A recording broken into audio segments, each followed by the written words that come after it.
Bom dia, nobres pares.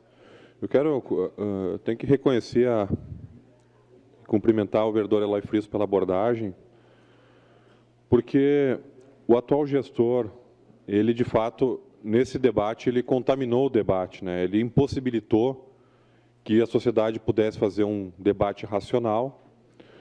O prefeito insuflou a nossa comunidade contra os médicos, contra a Visate, contra a Câmara, semeou todo esse ódio, e isso fez com que nós não pudéssemos fazer um debate racional e ficou transitando no simplismo da política, né? Então, quem era a favor da Visate, quem era contra, enfim.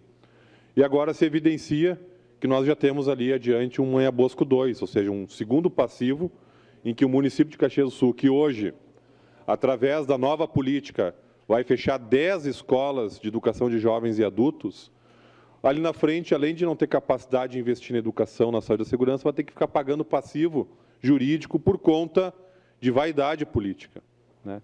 Então, isso tem que ser anotado, até porque, na época, se debatia que se o prefeito tivesse humildade de sentar à mesa, entender que existia um contrato é feito de, no mínimo, 2 partes, e fazer esse diálogo, nós poderíamos ter tido até uma redução da tarifa, de forma responsável, juridicamente segura, mas, infelizmente, essa falácia da nova gestão, o tempo ali na frente vai demonstrar, né, o que foi essa aventura política que nós todos, enquanto comunidade, entramos.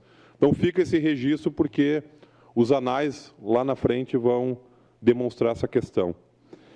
Rapidamente aqui eu quero tentar trabalhar três propostas aqui para a gente tentar aprimorar esse relacionamento político com o Poder Executivo, tendo em vista essa dificuldade de diálogo. Em várias situações, lembro aqui de forma mais específica a vereadora Gladys, a vereadora Diló, eu também já me manifestei nesse sentido, de que nós fazemos indicações ao Poder Executivo e, certamente, essas indicações sequer são lidas. O chefe de gabinete, quando foi convocado nessa casa, foi perguntado acerca desse tema e tergiversou. Ou seja, existe um instrumento público chamado indicação, onde o poder público é impessoal, ninguém é dono dele, e o Poder Executivo acha que pode desdenhar ou ignorar manifestações dessa casa. Então, acho que nessa questão, e de forma objetiva, e faço essa fala na tribuna, porque, como se trata de uma alteração na lei orgânica, é necessário um conjunto mínimo de assinaturas, nós precisamos instituir um dispositivo que obrigue o Poder Executivo a responder à indicação.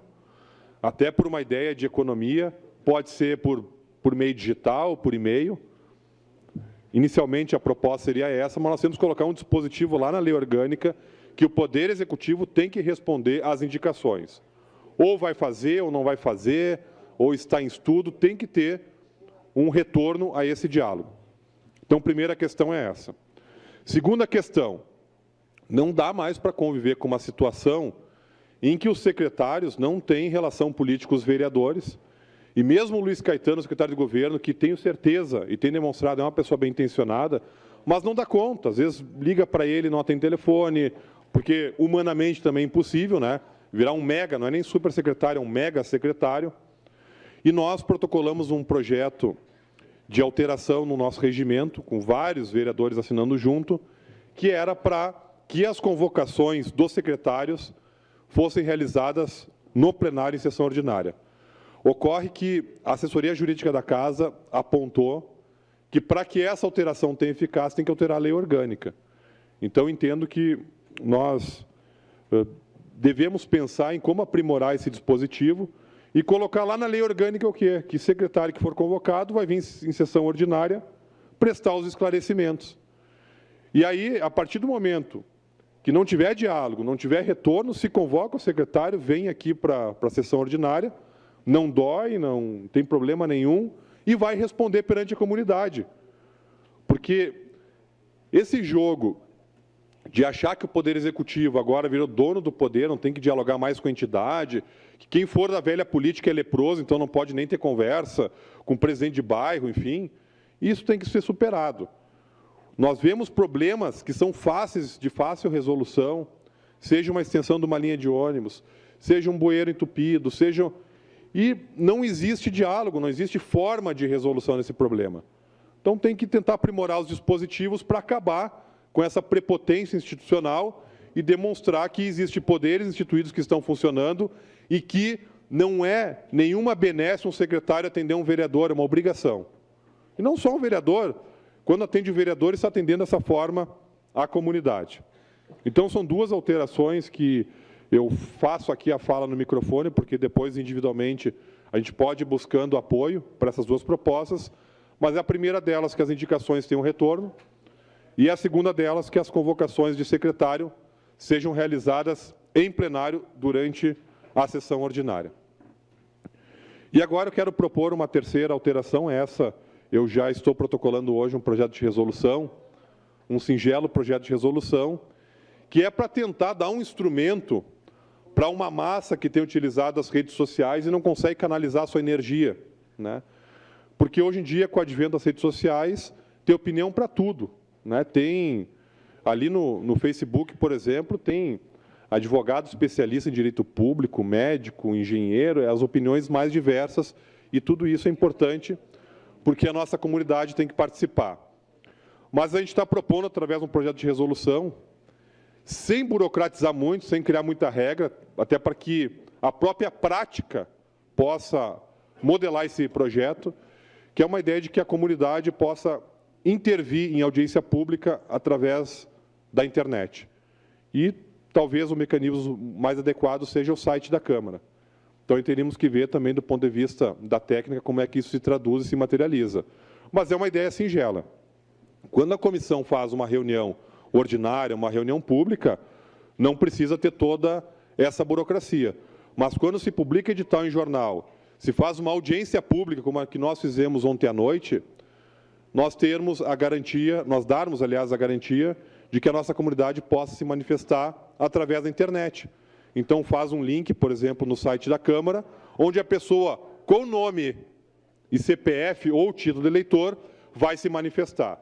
Porque também é muito fácil, né? A pessoa faz um perfil, põe uma foto, muitas vezes, de um cachorro, de uma paisagem bonita, põe lá um nome que não é o seu nome habitual, que as pessoas lhe conhecem, e começa a dar as mais diversas opiniões, geralmente fazendo ofensas.